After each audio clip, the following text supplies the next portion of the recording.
Celebrities and selling things, a tale as old as time. Turn on your TV, open Instagram, scroll through TikTok, or watch a recent episode of The Kardashians and you will find yourself confronted with endless celebrity products. Whether it's through endorsements like the famous poop-inducing drinks of the early 2010s, or licensing, that's where we see JoJo Siwa's face on everything from board games to slime kits, or more popular as of late, celebrity-run product lines. And that right there is what we are talking about today. More specifically, we are going to be de-influencing some of these famous celebrity brands that, maybe we don't need to buy. Maybe it's a little more hype than anything else. And hype is honestly such a huge part of this celebrity selling game. There's a mix of aspiration and halo effect we have with celebrities when they promote a product. In other words, we may want to be the celebrity or admire them so much we think everything they touch is gold, which in turn has us dishing out our money so we can grasp just a smidge of their smoke and mirrors special sauce. But this is not a new phenomenon. Yes, we have more famous people than ever before these days, and producing products is easier than ever. So there's just a ton more celebrity products out there. But it'd be pretty old man yells at cloud to say that this is only happening because of the internet or some modern moral failing. See, in the early 20th century, famous It Girl Clara Bow was a celebrity endorser of Lux toilet soap. Clara Bow, Swifties watching this may know, was the subject of Taylor Swift's recent song by the same name. And similar to Taylor Swift now, Clara was beloved by her fans, many of whom were young women. And Clara's Lux toilet soap campaign is an early example of celebrity-driven marketing for a product. The Lux ads featuring her were clear to draw a connection between the product and Clara's beauty, with one ad apparently quoting her saying, "Several years ago, some of us started using Lux toilet soap, and now nearly every girl I know in Hollywood uses this soap."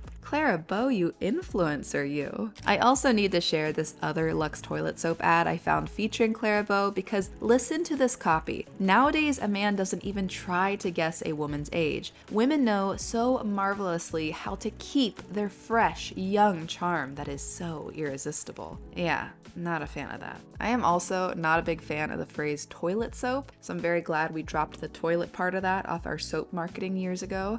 A smart move. All right, moving on from our history lesson. The point is that this dynamic of a famous person promoting a product is nothing new. What's newer are celebrities stepping behind the scenes to own companies and build their own brands. A brilliant business move, honestly, especially if a celebrity can nicely communicate their product and it fits into their existing personal brand. And what he said is, you are a celebrity. So basically what's gonna happen is there's product here. And this is where you end up, right here. If you can communicate this product, you can make money off the product. Because look at Gaga. She's the creative director of Polaroid. I like some of the Gaga songs. What the does she know about cameras? Now, to be clear, not every celebrity business is inherently bad. Just like any business, there are some bad ones, there are some meh ones, and there are some genuinely fantastic businesses. Prime examples of fantastic celebrity-led businesses include Paul Newman's salad dressing company, which not only has great quality products, but also donates all of their profits to charity. Rihanna's Fenty Beauty Foundation line, which helped push for more diversity of shades in the beauty industry, though we'll talk about one of her other businesses I'm not such a fan of in a second. Or The Honest Company by Jessica Alba, which aims to sell safe, non-toxic, and eco-friendly household products. Just because a celebrity is at their helm does not make it inherently bad. But, as you'll see as we go through our de-influencing list today, there are some products that are just bad.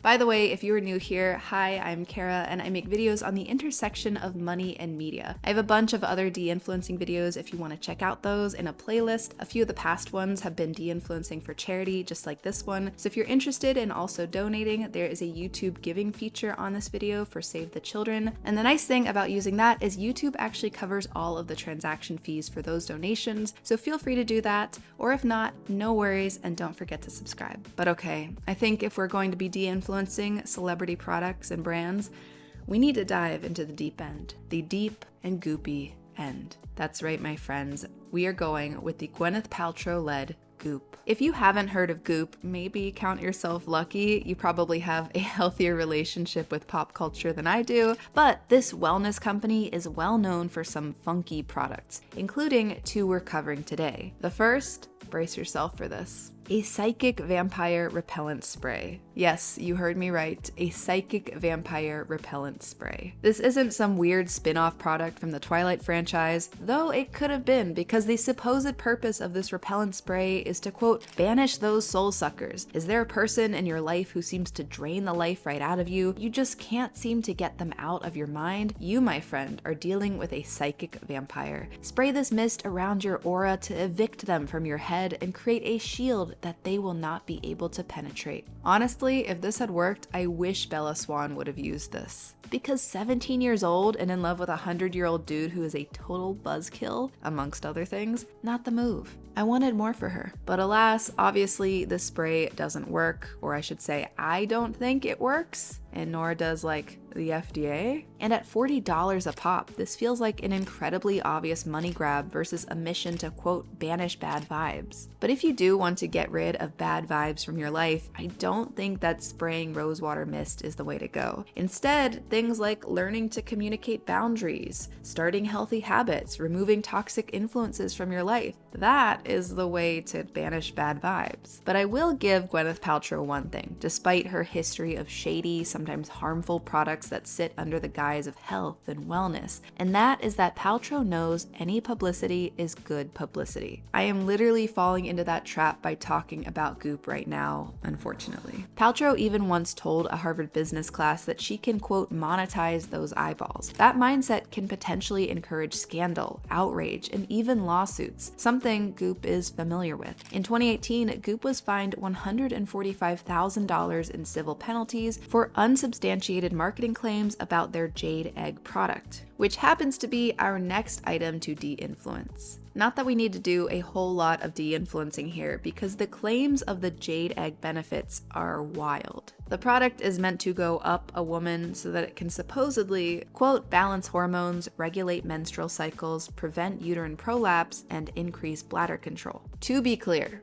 utter nonsense. This is not backed by science. It is a placebo. It is not helpful. On the contrary, some doctors who have chimed in think that it actually could be very harmful for women. For example, if the egg has any crack in it or you don't clean it properly, bacteria can grow in there and give your body an infection. The danger and the misleading marketing is exactly why Goop had to fork over 6 figures in fines. Unfortunately, Goop continues to sell these jade eggs on their website. But my friends, skip yourself the trouble and go watch cute animal videos instead. At least that kind of wasting time doesn't cause bodily harm. But speaking of egg, and prepare yourself for the worst transition of all time. One egg that is actually beneficial to you is your financial nest egg. That is right. That's the transition. I nailed it.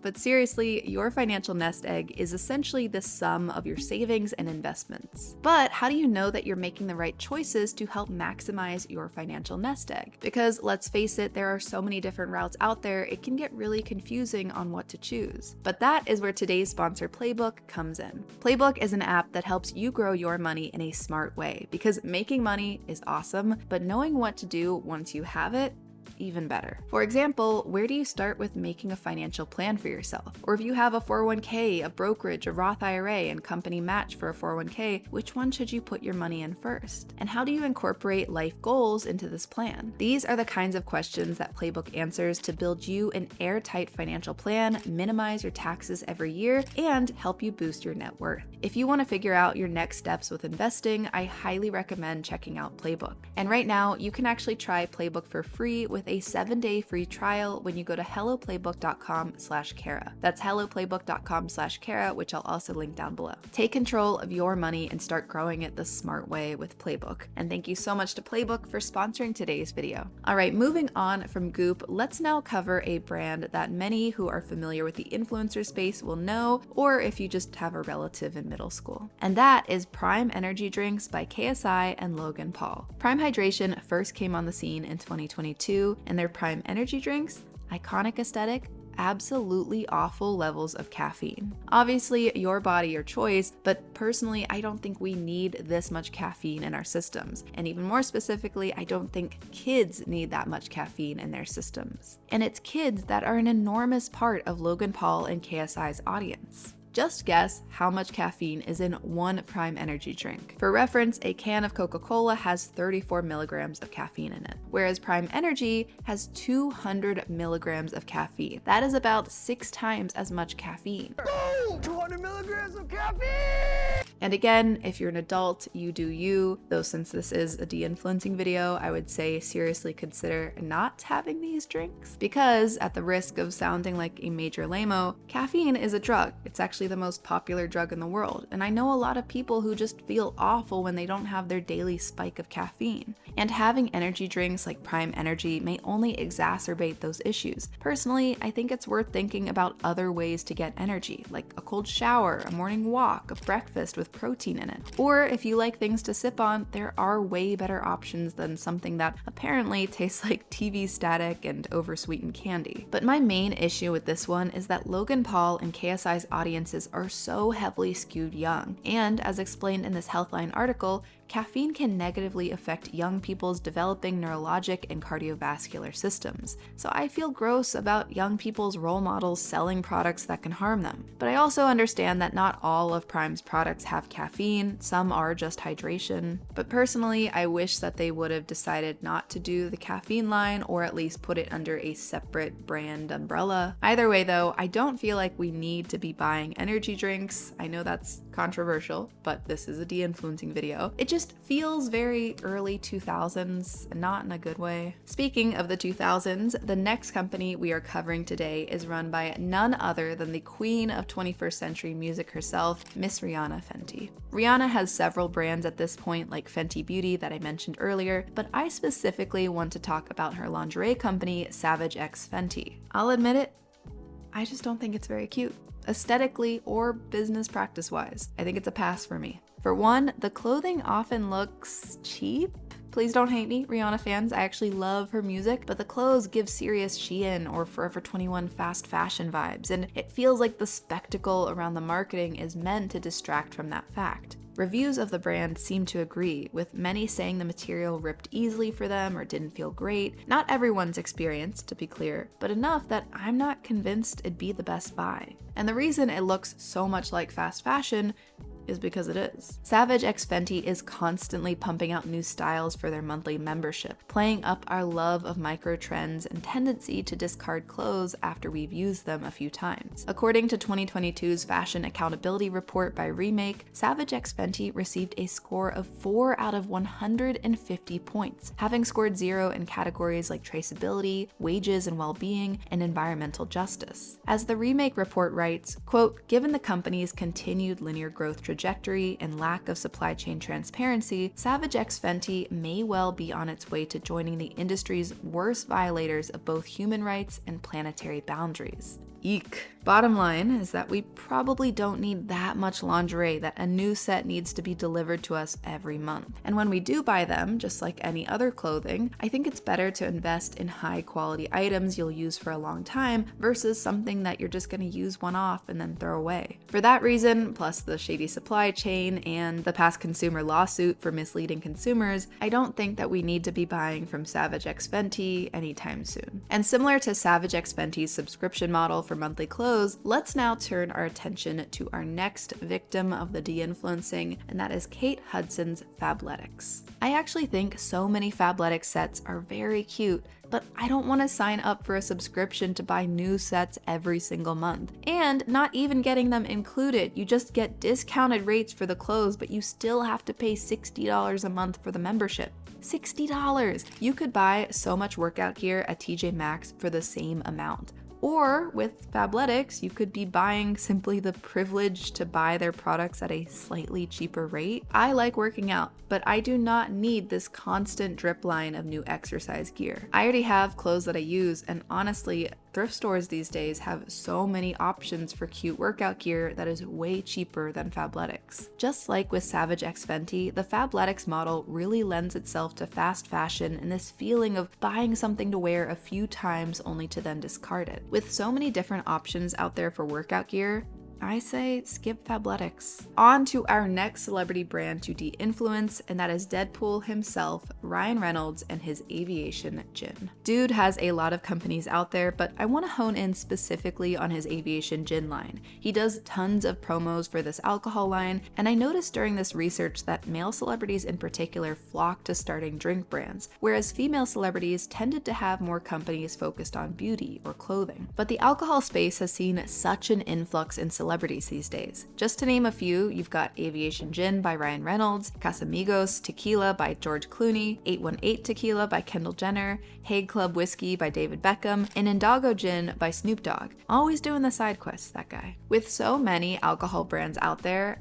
I'm not convinced that Aviation Gin is anything special. Admittedly, I can't speak to the taste because if you've seen my How Alcohol Keeps You Poor video, you'll know that I don't drink alcohol, but I can read Reddit. And many people on Reddit complain about Aviation Gin's taste, mostly saying it's simply meh, not awful, but not great either. A few love it, but some really hate it. Obviously, my first stance would be the one that I had in the How Alcohol Keeps You Poor video, which is that if you don't drink, you know, you can save a whole lot of money, but I understand that that's not very realistic for many. So if you like the taste, I say go for it. But if you're being drawn in by Ryan Reynolds' clever marketing and the fact that he plays Deadpool, then look elsewhere, because there are so many other options on the market. Ryan Reynolds is just great at marketing, and his marketing firm helps promote other celebrity products like his wife's various product lines. But those Blake Lively products, my friends, we will not be covering today. I feel like there's already so much conversation and drama in that sphere of culture, so we're just gonna bow out here. What we aren't bowing out of today, though, is our final celebrity brand that we are de-influencing, and it is from one of arguably the queens of building a celebrity business as we know of them today, and that is Kylie Jenner. Just like our other celebrities, she's got a lot of businesses. Some that have popped up and seemingly died just as fast, like Kylie Swim or Kylie Baby. I have no idea what those are up to these days. Feels kind of like the Kardashians just love filing for LLCs and taking photo shoots. But for this video, we will be covering one of Kylie's more popular brands, which is Kylie Skin. Kylie's skincare line is a perfect example of what I discuss in my videos Let's Talk Aesthetic Product Packaging and Let's Talk Self-Care Product Obsession, because her line's packaging is gorgeous and enticing, and the marketing leans heavily into themes of self-care, beauty, cleansing, all things that make us want to dish out our dollars in the pursuit of purchasing the intangible. But just like with some of these other celebrity brands we've talked about today, there's nothing really special about it, especially for the price. For one, you've got a product like the Kylie Skin Walnut Face Scrub that some dermatologists argue can damage your skin. As the doctor explains in HuffPost's article, walnut scrubs have traditionally been considered to be harsh for the skin because of sharp edges of the walnut powder. You can create micro tears in the skin that can lead to irritation, inflammation, and possibly even infection. As for the other products, many argue the quality is basically like any drugstore product you could find. So really, Kylie's just banking on her name recognition while hiking up the price. Personally, I would trust a big drugstore name brand like CeraVe versus Kylie Skin, in part because I feel like CeraVe's research and development team is probably way bigger, and there's probably a bit more accountability with something like CeraVe because that's their whole business. Whereas Kylie pops up and down businesses all the time. Just my guess, obviously, but let's look at the price differences too. Let's take Kylie Skin Face Moisturizer that is $25 for 1.75 ounces, so that's around $14.30 per ounce. Meanwhile, CeraVe's Face Moisturizer is $11.28 for 3 ounces. That's about $3.76 per ounce. In other words, Kylie's Face Moisturizer is about 4 times as expensive as CeraVe's. So if you're looking for a way to throw out some money so that you can say that you bought from Kylie's brand, go for it. But come on, save the extra money and then spend that on something you'll use, like a nice meal out. But buying just for the hype, for that celebrity halo effect, or because we think we'll look like Kylie's airbrushed photos if we use her products, that's not worth it. Just like with our other celebrity brands today, there's absolutely no need. But what do you think? Are there any celebrity brands I mentioned that you disagree with, or ones that I didn't cover that I should in a future episode? Let me know your thoughts in the comments below, and thank you so much for watching this video. Thank you to my patrons on Patreon for supporting and those on Buy Me a Coffee. Be sure to check out the other de-influencing videos if you want to see those, and thank you again, and I'll see you next time. Bye. There's a lawnmower going on right now.